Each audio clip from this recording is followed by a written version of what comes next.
Thank you and welcome back to the second segment of the show for today. We're talking to Alvin Haney, and he's giving us some information in reference to cycling during the summer. And he's already given us some information in reference to the reason that he became involved with what he's doing. Let's pick up at this point, AJ, and let's see if we can watch some of the images that you have. I think that Like I said, the second goal that I had was definitely to make sure that I cycled in as many states as I could this summer. I was able to cycle in 19 different states, which was 13 new ones to me, and kind of took some images along the way. A lot of them I tried to find the state line sign, trying to find out where it says welcome to whatever state that you're in, and that ended up being quite a task itself. But again, I did bring along some images, and I can share those with you as well. Okay, I think we're making preparation for those. Okay, so Montana was one of the states that I traveled in with the Fuller Center Bike Adventure. We were able to start in Seattle, Washington, and go across Washington to Montana, and stopping in, and also through Idaho and stopping in Yellowstone Park in Montana. So that was when I found that state line sign. Idaho, again, that was before Washington. We got a chance to stay in Kellogg, Idaho, with one of the Fuller Center Covenant partners there, and that is one of the pictures there. There I'm on the Coeur d'Alene Trail, which is one of the nicer bike trails that they have in Idaho. It's a 54-mile trail.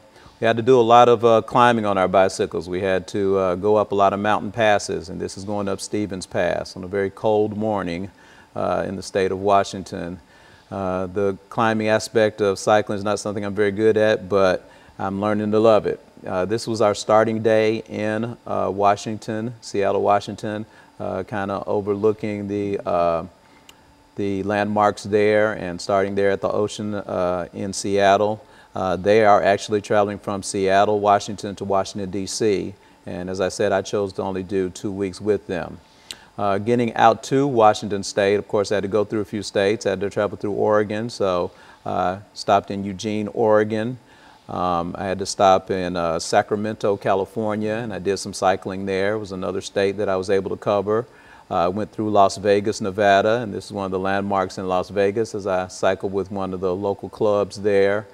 Of course, I had to go through Arizona, and was able to stay with some family members as well, traveling through Arizona, through New Mexico, had to cross there. There is Oklahoma City, I believe, or Albuquerque, yeah, Albuquerque, New Mexico, I believe, is that particular image in one of the parks there. Went through Dallas, Texas, so was able to stay in one of the suburbs of Dallas and do some riding as well. This one is in Louisiana, which was the first state that I stopped in, and at one of the parks there in Louisiana. And so in a real sense, AJ, all of this information is, you've done this for how many years have you been involved in Well, this? I've been involved with cycling since 2009. Got really serious about it about 2011 or 12. And at that time, I, just started setting some goals. I want to do a 100-mile ride. I was able to do that. And then I want to, travel from, one state to another, and was able to do that. And so it just kind of grew out of, a love of cycling, of staying fit. And, and I found a way to use that to also help people. So with the Fuller Center, I'm able to use the donations that are raised to help different families, which is part of the mission of the Fuller Center, to raise money to help families with their housing so that everybody has a safe place to live. The second thing that I raised donations for this year was also the Alumni Association at Tennessee State University. I am a graduate of Tennessee State University, and our fraternity chapter, Alpha Phi Alpha, and the BO Alumni Association also put on a bike ride, and they've been doing that since 1989. They put on a bike ride where we ride our bikes from Nashville to Memphis, and we do that every September. That is also a charity ride, so we raise funds to do that. So instead of, I guess, asking my generous donors to contribute more than, one time per year, I just kind of lumped them both together. So I was able to raise enough money to participate with the Fuller Center, and also to give funds to the Alumni Association, which will go to some deserving college students over at Tennessee State University. And so you've been involved with charitable work as well as part of your strengthening program, I would imagine, in terms of bicycles. And now, how many people actually rode with you this time? Well, I kind of broke it into 3 segments. The first segment was actually driving my car from Nashville to Seattle. So that was on my own, going through all the states that we just saw and getting to Seattle. Once I got to Seattle and with the Fuller Center, and I think he explained in the video, there were 30+ people who were going all the way from Seattle, Washington to Washington, D.C.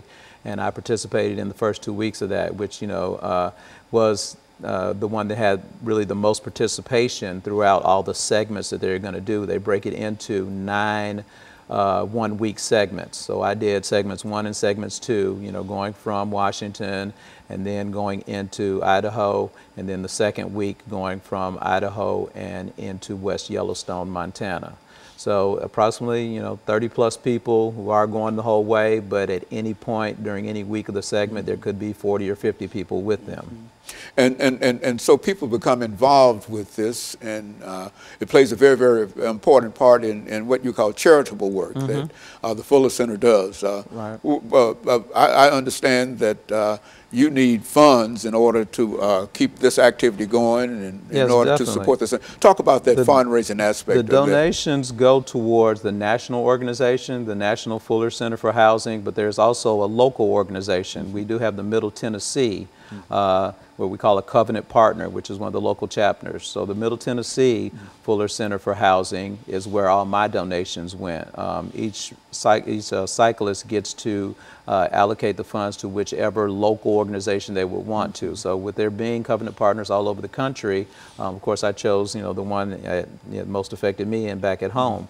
And so I'm able to raise money for them. It goes towards the local organization, and then the local organization seeks applicants who need a hand and need help with their housing. And so it serves a real purpose in terms of bringing people together and giving an idea in terms of how things you might be able to achieve certain things. And what we're going to do, we're going to take this second commercial break, and then we're going to come back and allow you to further elaborate upon some of these things. And we'll be back with our audience following this very, very short commercial break.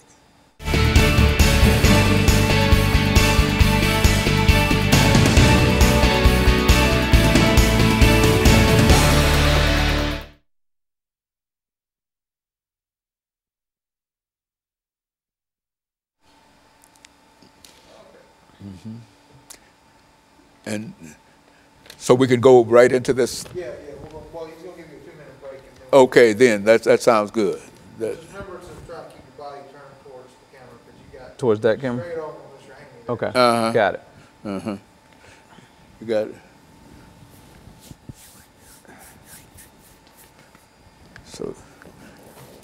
So you're picking up everything? Yeah. Okay, good. Yeah, I didn't know how this would work. Now, this final segment will have those pictures, but for me to open it up, what do you want to talk about specifically? I mean, in addition to the pictures. Just open up with that there's 3 parts. So tell us about, the third part of your mission, because we already got me driving to Seattle, what I did from Seattle to Yellowstone, and then just say, well,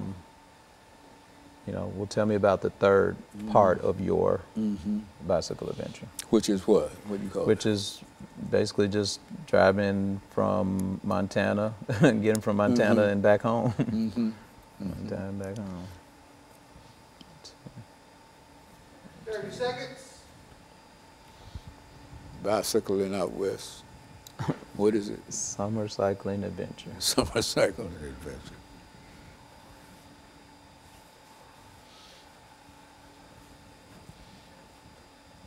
Stand by, Dr. Haney.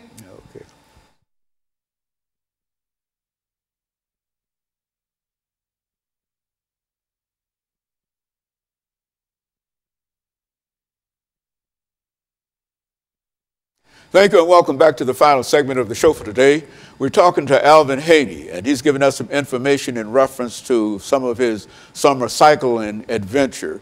And let us see if we can pick up, AJ, and talk about some of the other activities. And I think we have some images that we want to project on the screen, dealing with some still photos and et cetera. Right. The third leg of my trip was after I left the Fuller Center, kind of going back home. So, of course, I had to go through South Dakota, and that's where we see Mount Rushmore, and I was able to stay in Spearfish, South Dakota, and meet some great people there. I was able to go to North Dakota, and there we see Fargo and Moorhead. In North Dakota, that Fargo is right on the border of Minnesota, so I was able to cycle in 2 states there, and I was able to cover 2 birds with 1 stone. Same thing with Iowa and Nebraska. I stayed in Omaha, Nebraska, and so therefore I was right there on the border with Iowa, so I kind of got 1 foot in each of those 2 states and was able to cover that particular area. From there, went on to Chicago, and one of the suburbs of Chicago is Oswego, and I was able to do cycling in kind of the Chicago suburbs as well, staying with relatives and just, you know, kind of seeing Lake Michigan and all of that. From there, went on to Michigan and Indiana. I was able to stay at South Bend, Indiana, which was on the border of Indiana and Michigan, kind of strategically placing those particular states where I could cycle in 2 states at once. So there's my completed map, or where I've done so far. I've covered 38 out of the 50 states. I only have the East Coast to do, and from what I hear from the future plans for the Fuller Center is that next year they are actually going to cycle the East Coast. So their plans for next summer are to have 2 different rides. The ride that they're going to do from Seattle, Washington down to Oceanside, California. So they're going to do the West Coast ride, and then of course they're going to you know, bring our supplies in van all the way across the country, and then they're going to start in Portland, Maine, and go down to Key West, Florida. So at some point in there, in the Portland, Maine to Key West, I should be able to cover 10 more of those states, bring me up to 48, leaving me with only